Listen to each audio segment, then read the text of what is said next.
Hey guys, Redneck Directors here, and uh, kind of going to do a overview of my custom, how it did last weekend down at Tom's for LCQ, my personal opinion on it, which may be slightly biased because it is my build, but you guys get to follow along and listen anyways.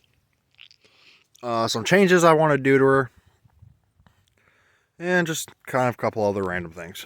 So starting off, I'll describe what it is. It started off as a Sears 10XL custom. I believe it was 10XL. Had a Tecumseh 10 horse flathead single cylinder with a factory 633A transaxle, the standard half-inch thick steel front axle with 3/4 inch spindles.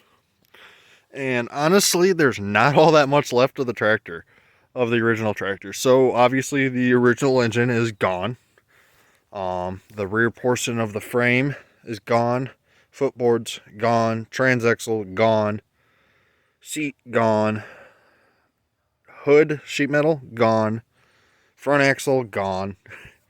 So all that's left is that chunk of frame, the dash, the grill, that shifter, and the seat spring and the fenders.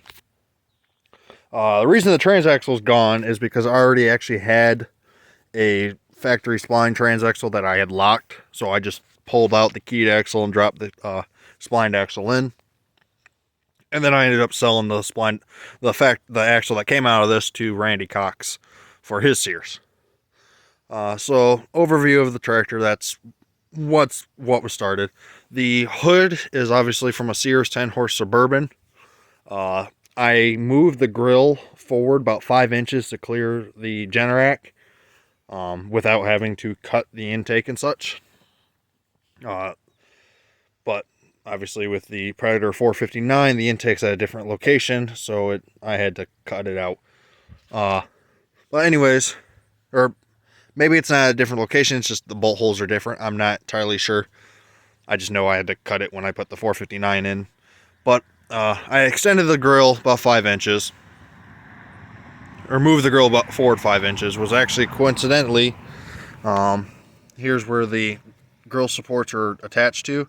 Right here is where the factory hole was. I basically just moved it there. And so the hood was about 5 inches too short. Well, I was going to chop and cut and weld two hoods together and hopefully make it look okay.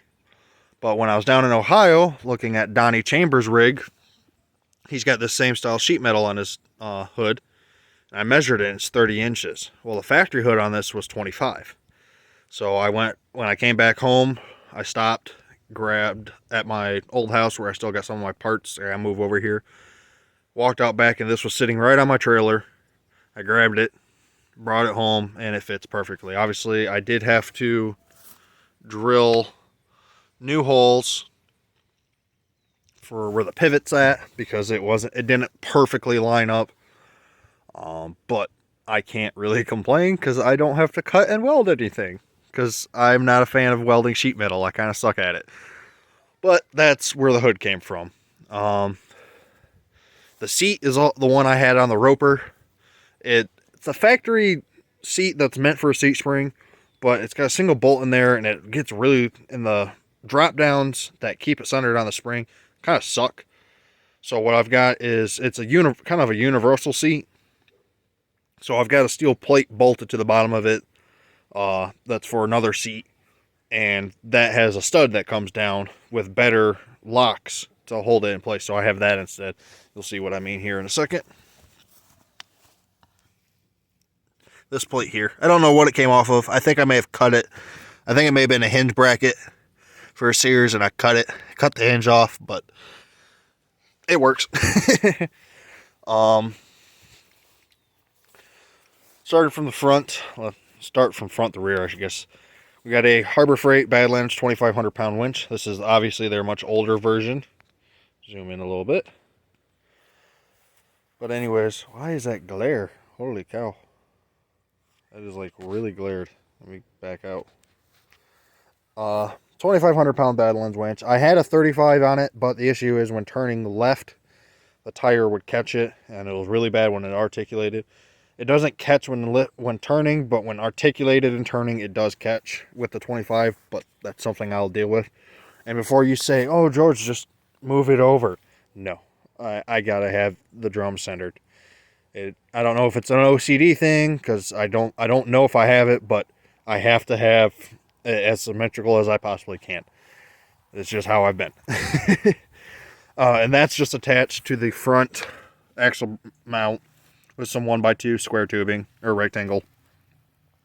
And then the bolts that hold this ATV winch plate from Harbor Freight on are just self-tappers from a Craftsman GT for like the dash and body parts and such.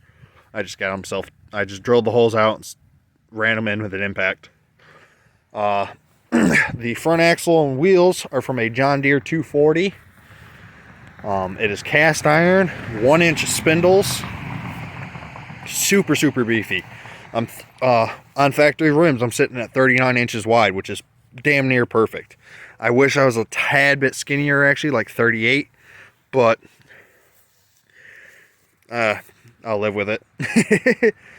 It's not sitting in at a perfect 90. It's actually cocked back a little bit. I've got 10 degrees of caster built into her.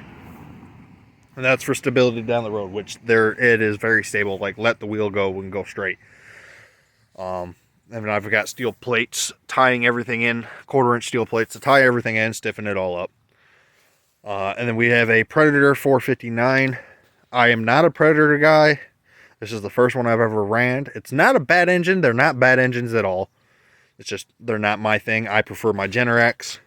But unfortunately, I over-revved my Generac that was in this, my 460.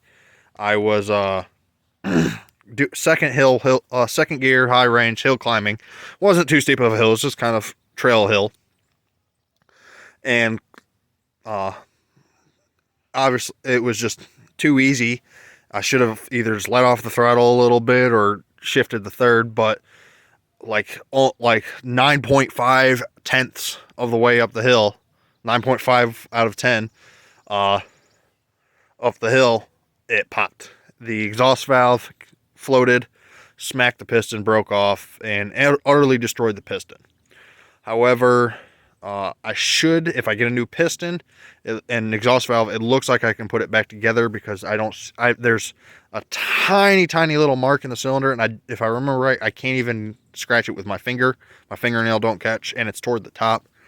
So I think maybe a quick hone to knock any edges off, and I'll be good to go. I just got to source a new piston and such. But anyways, so I had run. That was Saturday at like 1 o'clock is when I broke it, the day before the competition. So I ended up spending like 4.5 hours driving around to find an Predator 459. This included calling stores, but Ohio stores just don't know what the hell they're doing. So I drove to 2 different stores, wound up like an hour and a half away, and then had to stop at Tractor Supply, grab bolts, and then get food and gas. So it took me like 4.5, 5 hours round trip to go get this engine. It was $513 after out the door. That did include a 15% off discount because I'm ITC. So that was $72, but then I got the 1-year warranty, which was $70. So I'm broke, suffice to say. But anyways, it's a good engine. I did not break it in at all.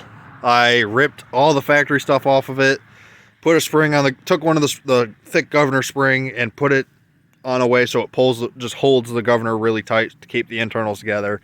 And then modified my intake to fit, modified my exhaust to fit, and put her in and called her good. She's running great, hasn't skipped a beat at all. So I'm going to run it till I rebuild my 460, and then I'll probably keep it around, throw it in the golf cart or something. But back from there, we've got a set of Sears Suburban footboards. And you'll notice they're flat. They're not angled at the front. Well, that's because I cut right where it bend at and flattened them out. Ignore this. I decided to drive it off my trailer and add an angle and folded that over. That will get straightened out with a piece of tubing behind it to stiffen it up. But I flattened them out to give me a nice solid footboard. It's the lowest point I think is actually my front tie rod, because I don't want to chop the frame away to clear it. So I'm not entirely sure what I'm going to do yet in terms of that. But it's got a relatively high ground clearance. We've got a 4-inch mid-frame stretch right here. And the way I did that is from this point on the factory green frame, I measured from here to here, 13 inches. And then on this yellow frame, I measured from the same point back to 15 inches. So I've got 15 inches of yellow frame, and then I cut away 13 inches of green frame. That gave me my 2 inches of my 4 inches, 2 inch on each end of mid-frame stretch. And it is perfect. I couldn't be happier with it. There's very few times, even at Tom's, where my length was an issue. And usually just backing up a quick second and turning the wheel a little bit more, and I was good to go. This is a factory shifter from this tractor. I was not expecting them to be this long. This one, I've rebuilt it, and it is already really loose. I built it with a mint condition Sears one, so I'm going to pull it out and figure out what's going on with her. These are the factory fenders, and what I've done is they normally come back to like here. I have rotated them forward to A, fill in this gap, and B, my girlfriend had a Sears tractor Suburban called Rambler, and I had the same style fenders just raised up to clear the 26s. And what would happen is she would back up into, say, a tree or something, and then it'd bend the fender down, and when she drove forward, her tires would catch the fender and fold it right underneath it. I did not want that, because I remember how much of a pain it was on the trails bending that thing out, especially in the wintertime when it was cold. So I do get covered with a little bit of more mud, not enough to make me do much about it. I was getting covered with mud anyways because they stick outside so much. But now when I back up and hit something, I hit tire. Back here, I have cut most of the back plate off. I think I've cut probably some of the most out of anybody, which is fine by me. And what I'm going to do right here is I'm going to build a toe strap hook. That way I can put it, or a D-ring or a shackle mount. That way I can hook a shackle up to here. That way if I need to tow anyone out, or if I go down a hill or something that I can't turn around, I can't make it up or whatever, we can use it to hook to pull me back up. I also do plan on welding here and here, because it seems like I'm really the only one who has this issue from I know of. But these 3 bolts here, granted I'm missing the top ones, they always come loose. On every Sears tractor I've had, stock or modified, they come loose. So I'm going to just weld it here and weld it here, and won't have that issue anymore. I'm also going to find a that bracket, or that bar that goes from here to here with a light on it. I have one somewhere, and I'm going to drill holes and bolt it in, because it'll help stiffen up these fenders this way. This is a factory splined 633A axle, obviously with the diff locked. With the hubs and these Kubota rims, I'm sitting at 39 inches wide in the rear. So I'm 39 by 39 front and rear, which is great. It fits through pretty much everything, and it's super nimble. Another thing is, these brackets here are off of the Roper, and ignore my really ugly welds. I broke this off at Tom's and had to use his welder, which I've never had experience, never used it before. Not the biggest fan. I'm used to my flux core welder. He's got a Miller MIG welder. But anyways, bugs. So my welds are atrocious. But what happened is the frame would flex a little bit, plus this whole thing would just bend, and this lip would catch the tire, and it did that a few times till where it just broke off. So what I gotta do is I gotta unbolt this fender, or this footboard, straighten it back out because it's got a nasty bend here. Cut these welds off because these are just temporary, and I'm gonna trim this up so it matches up better and doesn't rub this so much. And then I'm gonna take either a piece of 1/4-inch flat stock or a piece of like 1x2 tubing or some steel tubing, and run it from these bolts to the other side, give it side to side strength, because that's the biggest issue. I gotta I think my hinge is full of mud because it's a little stiff. But yeah, it's full of mud. So I gotta spray that down with WD-40. That's why my throttle's sticking. I thought it was the cable, but no, it's the my foot pedal. I haven't. This is a mule drive engagement handle for shears. Normally this is like bolted up to the frame, and then it goes underneath to the rod that's there that slides the mule drive in and out on a Suburban. And I've obviously cut it, welded a piece of steel here, welded this arm here, and that is my foot throttle, which works amazing. It's super smooth, it's nice and fat, plus it gives a firm return on it when it's not chock full of mud. But I love this thing. I built one on my girlfriend's custom, and I have loved it, so I built myself another one. Let me see what else. Obviously got that aftermarket steering wheel.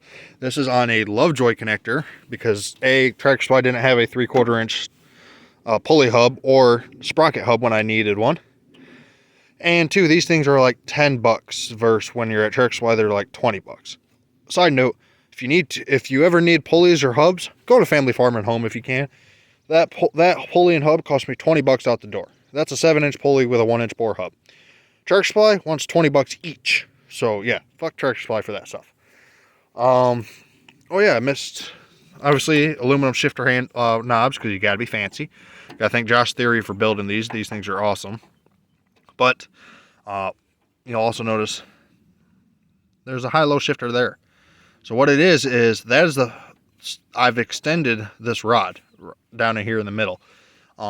Because before I put these fenders on, I wasn't sure where the fenders were going to be, and I didn't know if I was going to end up blocking that hole. So I extended this rod, so I didn't have more room.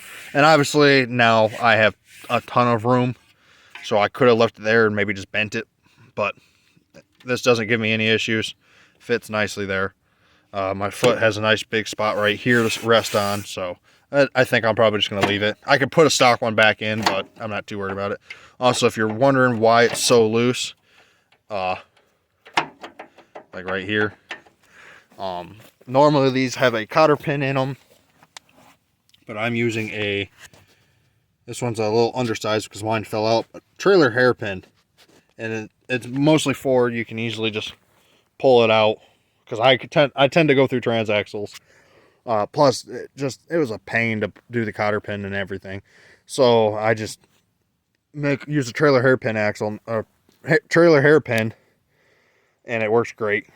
We've got the good style tether kill switch, the style that goes on the front with the little rubber piece. Those suck. Factory lawnmower key switch, that's out of a Craftsman. Let's raise the hood here. Even the latches work, which is great. Latches work. The pin that keeps it from falling forward works great. So here's the tractor. Factory style fuel tank. This one has a slight leak because of me. Battery underneath with this is what's left of an old tube cut to throw over here because the original hood was landed right here and would short out and such. So that was no good. I still have the factory hand throttle. It's just not hooked up. You can see it right there. Oops. Slide back up there. These are LED Power 636. I think that's what they are. Yeah, Par 36 LEDs from Home Depot. They're kind of expensive, but they did the job. Let me see what else. Predator 459. Part of the reason I don't like these is they're only semi-pressure lubed. So, and by what I mean by that is the crankshaft bearings and valve train is pressure lubed, but the rod is still splash lubed. Why Predator didn't go full pressure lubed when it would have involved like drilling 3 more holes through the crankshaft, I don't know, but it's odd. My exhaust broke off. The factory welds broke off. I'm going to re-weld it back on. Let's see what else. What else have I done to her? Factory clutch, tensioner, all that jazz. Had to cut it out right there. for the muffler, because when I put the Predator in, it moved everything forward like a lot. 27 12 by 10 GBC Gators. I love them. I need some beadlocks because I spin the rims in the tires. These are 21 by 7 by 8 Sun Fs. Yeah, Sun Fs. These are loaded. I've got like 3 gallons of windshield washer fluid in each tire. I have new ones coming. These are bad, but I want to, after seeing some of the tires down at Tom's, the newer Sun Fs that have like 3 times the tread depth, I think that's part of my reason for not the best turning when off-road. I think it's pushing the front end just a little too much. So I have a set of those coming. They're 20 by 7 by 8, so a little like 1 inch shorter overall. It's going to sit like a 1/2 inch lower, which really ain't a big deal because I've got like no air in them anyways. Those will get loaded as well. I'll probably throw them on unloaded just to see what the hell happens, but they'll probably wind up getting loaded. She sits at like 640 pounds right now without a rider, and most of that's front weight. I want to say it's like 340 in the front and like 2 something in the rear. I've got the weights in my notes. I'll pull them up. But yeah, here's the overview of the custom 7-to-7 pulley swapped. I've got the Holy Pulley. I've got a 7-inch cast iron factory pulley in the rear with the Holy Pulley done. I'm going to order one for cast iron for the front, and then Holy Pulley it as well, because that works amazing. Another thing I did forget is I moved the clutch in. So normally the clutch comes out to like here or so. I cut it and weld it and then ground it down to make it look a little bit better. To move it in so it wasn't sticking out so far, especially with the footboards, because the pedal wasn't even over the footboard at all. The only downside to that is now I can't run my pull start on any engine because that. I don't have much belt grip or clutch movement right now because I had to adjust my brakes tight for Tom's after doing this because the pedal was hitting. And then I've also adjusted when I was back up here Tuesday night. It is currently Friday night. Tuesday night we had the Gladwin County Fair mud bog, and I knew my belt was slipping, so I moved my idler down quite a bit, and it gets it really tight. So no slip at all, but it doesn't want to disengage unless I really step on it. Most of the time I have to shut it off, put it in gear, crank it in gear so the belt's not moving, and then take off. So it's kind of a pain. But that's the overview of the custom.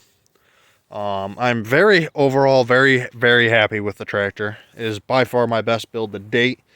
And I'm kind of proud to say this, but it's odd saying it. I've built this tractor to the point where my driving skills can't keep up with it. I need a lot more seat time in this tractor because this thing is stupid good, stupid stable, and it's got it's plenty of horsepower as of right now. It tops out at 20 miles an hour, and that's with a bone stock engine, valve train, just the carb, making it ungoverned. But she's very stable. Not once at times did I feel like I felt comfortable pointing it at any and every hill and going straight up it. It just felt super, super comfortable, super stable. A couple times sideways, it felt like it was going to tip. I think if I were to, I've got the axle limited as now. You can kind of see the mark down there where it's hitting. I think if I get some rubber to go around this, thick rubber, and limit it to about a finger's width, I think that will do the trick. Plus, I'll take the hard clunk I get when I hit a bump and it hits hard. But overall, I am very happy with this tractor. I need to get some seat time in and figure out. I haven't found the tipping point. I could barely get the wheels up doing wheelies. They only come up maybe a foot, which ain't all that much, which is a really good thing, but I don't know the limits of the hill climbing capabilities yet. But I'm going riding whenever I can. I'm actually going riding tomorrow afternoon. Going to try to meet up with some side-by-side folks. And then also on the 23rd, there's going to be a ride for, I think, a charity for side-by-sides, and I'm going to be going out there with them with this as well. But I thank you guys for watching. If you guys also, if you guys ever get a chance or invite to ride at Tom's, I don't care if you have to quit your job. Do it. It will be the ride of your life. It is amazing out there. Tom has done a tremendous job cutting the trails. He knows the area like the back of his hand. The water rock crawl that we did in the trail ride, late night trail ride, or late afternoon trail ride, I should say, that was an absolute blast. This thing walked right up it, and I from what I understand and remember, I have set the record for the furthest left that has been climbed, because it gets steeper and steeper to the point where instead of being like this, it's like this. It's angled in, and you got to climb up and out. And obviously, I did not climb that because it's two-wheel drive, but I did set the furthest record for furthest left. I even beat Tom, which is amazing in my books. Just someone like him who's been driving on that since a kid, knows his tractors like the back of his hand and such. It's just such a great feeling. Granted, he's running a stock wheelbase tractor with a wheel horse swept axle, and I'm running like 5.5 inches of stretch total. But still, it's amazing. It's amazing feeling. But I absolutely loved it at Tom's. Him and Sean. Tom cut a hell of a trail for the competition. Sean was great showing up, hosting it, and having the idea for an LCQ for TTC, because that's amazing. Donnie won hands down, no arguments, no hard feelings. He did a tremendous job. He killed it out there. I will say his 8-something years of riding those trails and hanging out with Tom in the same machine, that did give him a slight advantage. But Donnie's a tremendous driver, and honestly, it's down. I fully believe it's down between him or Tom for who's winning TTC this year. I really wish I could have made it out there, but that just means I need to prove on things, and mostly my driving. But